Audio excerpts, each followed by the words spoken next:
What's up guys, today we're going to be checking out the Black Lotus from UNIUS. This is a fairly new brand here in the mouse space, and this is their first flagship mouse that they have come out with. It is a carbon fiber composite mouse, it is wireless and supports up to 8000 Hz polling rate, and it comes in at a very light 39 grams. Currently it is retailing for $130 USD on sale, coming down from their $140 USD MSRP. So yeah, shout out to UNIUS for setting this out for review, but as always, that does not affect my opinion of the product. So this is the packaging that it comes in. Seems actually very environmentally friendly. The box isn't dyed in any way. It's just a simple cardboard box, which I actually really like. Opening it up here, first things first, we're greeted with the mouse itself. As you can see, this is how it's designed.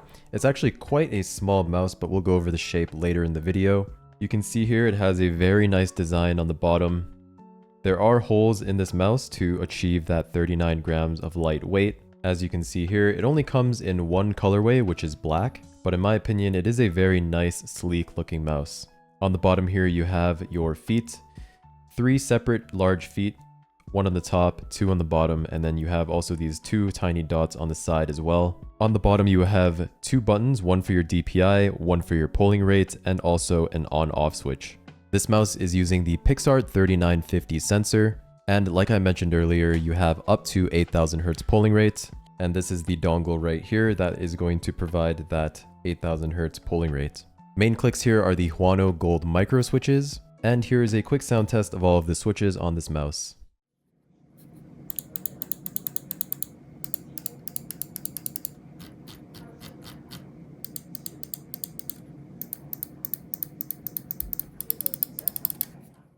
The switches here feel very tactile. I like how they feel. There's little to no pre-travel and very slight post-travel, but they definitely don't feel mushy in any way, and they feel very, very tactile. Same thing goes with the side switches here, very clicky and crisp. Again, little to no pre-travel, and also not that much post-travel either. The scroll wheel here is also very tactile and tensioned very nicely. I really have no complaints about the tensioning on this scroll wheel. Okay, in the box as well, we have a bunch of different accessories. UNIUS gives you 3 different skate types that you can choose from. The first is going to be the stock ones, and this is their original skates that come with the mouse. Let's actually peel this off. They just look like regular PTFE skates. So yeah, here it is all peeled. Yeah, the glide here is pretty smooth on the mouse pad. Really no scratchiness whatsoever. I would say they're very comparable to my Tiger Ice V2s. They do feel slightly faster, but I don't know if that's just because the mouse is a lot lighter and the pads on the Black Lotus are smaller than the ones on my G Pro Superlight. That's probably why they feel a little bit faster. But yeah, no, they're very smooth, no scratchiness, no real complaints about the stock skates here. Like I mentioned earlier, you do get different types of skates in the box. As you can see here, these also come with purple feet, which is more of their balanced type. This will offer a little bit more friction. And then they also have their gray feet, which is their control type. And this is apparently their highest friction. So installed on the mouse stock are their fastest feet, and then you have the purple, which is sort of in between, and the gray, which is their slowest feet type. In the box, you also have several sets of grip tape. As you can see here, you have these ones that are pre-cut to fit perfectly on the mouse, but they also provide you with some custom grip tape cut out in different sizes if you want to customize it a little bit more. And you also have these orange ones as well. From what I've seen, they are both identical in terms of the material, but as you can see, the orange one does have these little textures engraved, whereas the black ones don't. But I'm pretty sure they do use the same silicone material. So you actually get a lot of accessories with this mouse, lots of grip tape, and lots of skates as well to really customize your experience. Last but not least, in the box, we have a braided USB-C cable, pretty high quality braided cable. Very flexible as well, so I imagine there won't be any issues if you want to use this wired. One thing I would have liked to see is for the USB-C cable to be angled so that when you're using it, there's not as much cable drag. Pulsar, for example, does this with their cables where they angle it so that if you're ever using it wired, you get less cable drag, but that's a pretty small nitpick. And that's pretty much all you get in the box. Let's go over the build quality really quickly. So being 39 grams, this mouse is extremely light. With that being said, even though it is very light, the shell still feels super solid. Like squeezing on the sides here, there's pretty much no flex to the shell, And shaking the mouse, there's no unexpected rattling or anything like that. So it does feel like a very solid mouse. The holes, I mean, it's either a love it or hate it sort of situation. Some people don't mind holes at all on their mice. Some people hate having holes on their mice. I prefer not having any holes in my mice, but honestly, these ones don't bother me that much because the holes on the side of the mice are small enough to where I don't really feel them as much. If the holes on the side were like big honeycombs like this, then I would probably not like it very much, but with these smaller ones, you don't really feel it that much, but you can definitely still feel that texture there. But overall, the shell still feels super solid, even though it does have holes in it to reduce the weight. The design on the bottom here is really cool too. You have like this little insect. I don't know what insect it is. Maybe it's a butterfly. Kind of looks like a butterfly, but I'm not really sure. But yeah, the wings coming out here. Pretty cool design on the bottom. But yeah, let's get this thing plugged in and we can go over the software and performance of the Black Lotus. Alright guys, before we go over the software and performance, let's actually quickly go over the shape of the Black Lotus, and also I'm going to touch on the coating as well because I didn't do that earlier. So the coating here, there is no grippy coating or anything like that. It just feels like your typical plastic material. Again, this is a carbon fiber composite material, but at the end of the day, it really just feels like plastic. So what that means is that you're not going to have that rubberized feeling that you might get from something like an endgame mouse. Rather, it's just your typical plastic. So I have no trouble gripping this at all, especially when my hands are warm and moist. But if you have drier hands, then you might have trouble gripping this mouse. So in that case, you might want to look at putting on those grip tapes that are provided. But for me personally, I have no issues gripping this mouse, especially when my hands are moist. But yeah, for people with drier hands, you might need to use the grip tape to get a better grip. But yeah, I mean, the coating's fine. You're not going to have any fingerprint stains either. So that's the coating. Let's go over the shape real quick. This is a very small mouse. For reference, my hand size is 19 centimeters by 10 centimeters. I've heard that this is very similar to the OP1 shape, so let me pull that up really quick on Elo shapes. As you can see here, the Black Lotus is very, very similar to the OP1.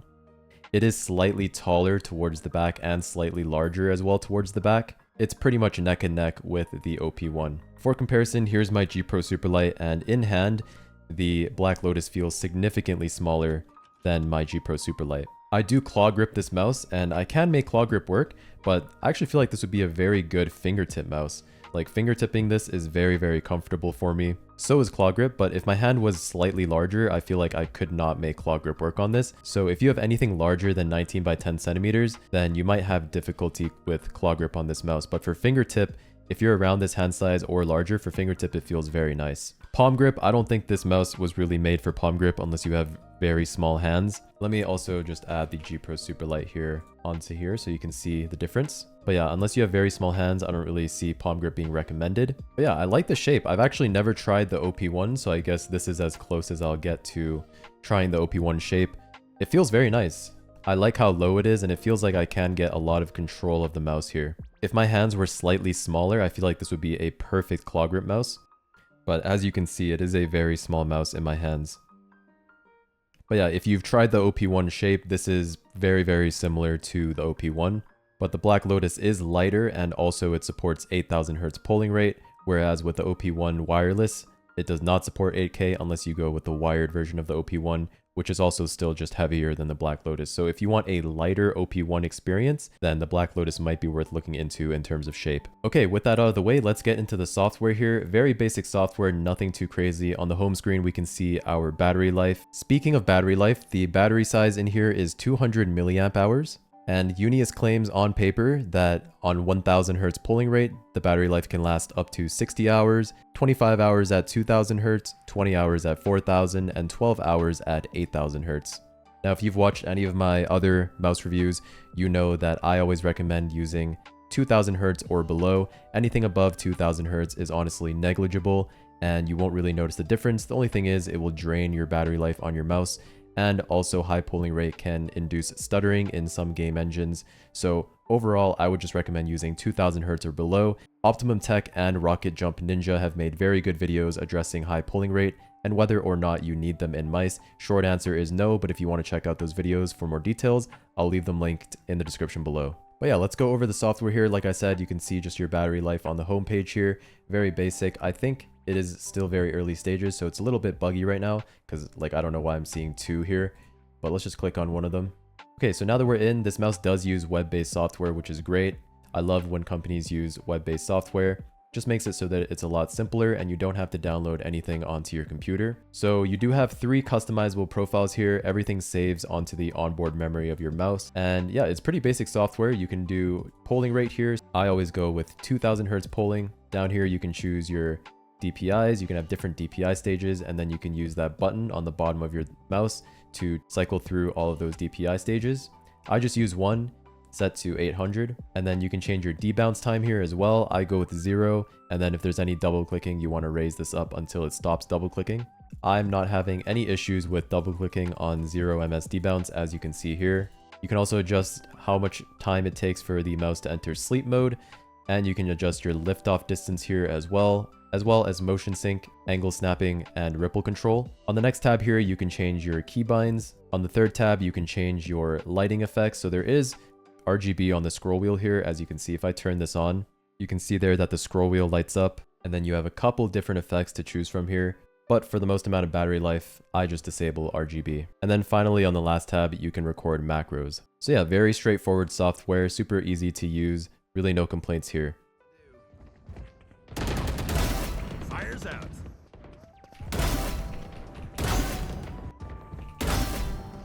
Alright guys, as for performance, I mean, it's pretty freaking solid. I mean, with the Pixar 3950 sensor in here, there's really not much that can go wrong. Unless it was implemented poorly, but in this case, the Black Lotus performance seems to be super solid. Really no complaints whatsoever. I mean, I'm aiming pretty nice on it. And it doesn't seem like it would hinder my performance in any way. The only thing hindering my performance right now is my internet, which has been shitty the past couple days. Gotcha. So I'm just dropping packets. But no, I've never tried the OP1 shape. Like I said, the shape is OP1 inspired, and I've never actually tried the OP1 shape. And I've always been interested in trying it, so I guess this is pretty much me trying the OP1 shape. Obviously, the Black Lotus is slightly different. It's slightly larger and taller towards the back. But I like the way this mouse feels. Oh, this packet loss is driving me crazy.